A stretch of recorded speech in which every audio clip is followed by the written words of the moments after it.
అలా పాండవులందరూ కలిసి ఆ రాక్షసుడిని చంపేస్తారు.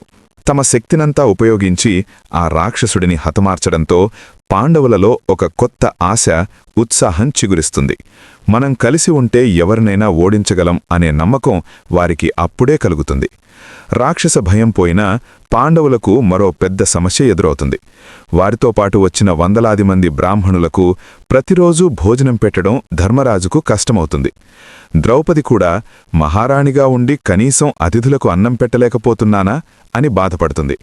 ఈ సమయంలో అక్కడికి వ్యాసమహర్షి వచ్చి ద్రౌపదితో ఇలా అంటారు: సకల జీవరాశికి ఆహారాన్నిచ్చేది సూర్యభగవానుడే, కాబట్టి ఆయన్ని ప్రార్థించు అని సలహా ఇస్తారు. ద్రౌపది సూర్యుడిని ఉద్దేశించి తపస్సు చేయడం, సూర్యుడు ప్రత్యక్షమై అక్షయ పాత్రను ప్రసాదించడం జరుగుతుంది. ఈ పాత్ర యొక్క స్పెషాలిటీ ఏమిటంటే దాని ద్వారా ఎంతమందికైనా భోజనం పెట్టవచ్చు. ద్రౌపది భోజనం పూర్తి చేసే వరకు ఆ పాత్రలో ఆహారం వస్తూనే ఉంటుంది. కాని ఒక్కసారి ద్రౌపది భోజనం ముగించి పాత్రను కడిగి పక్కన పెడితే ఇక ఆ రోజుకి ఆ పాత్ర నుండి ఆహారం రాదు. మళ్లీ మరుసటి రోజు సూర్యోదయం తర్వాతే అది పనిచేస్తుంది.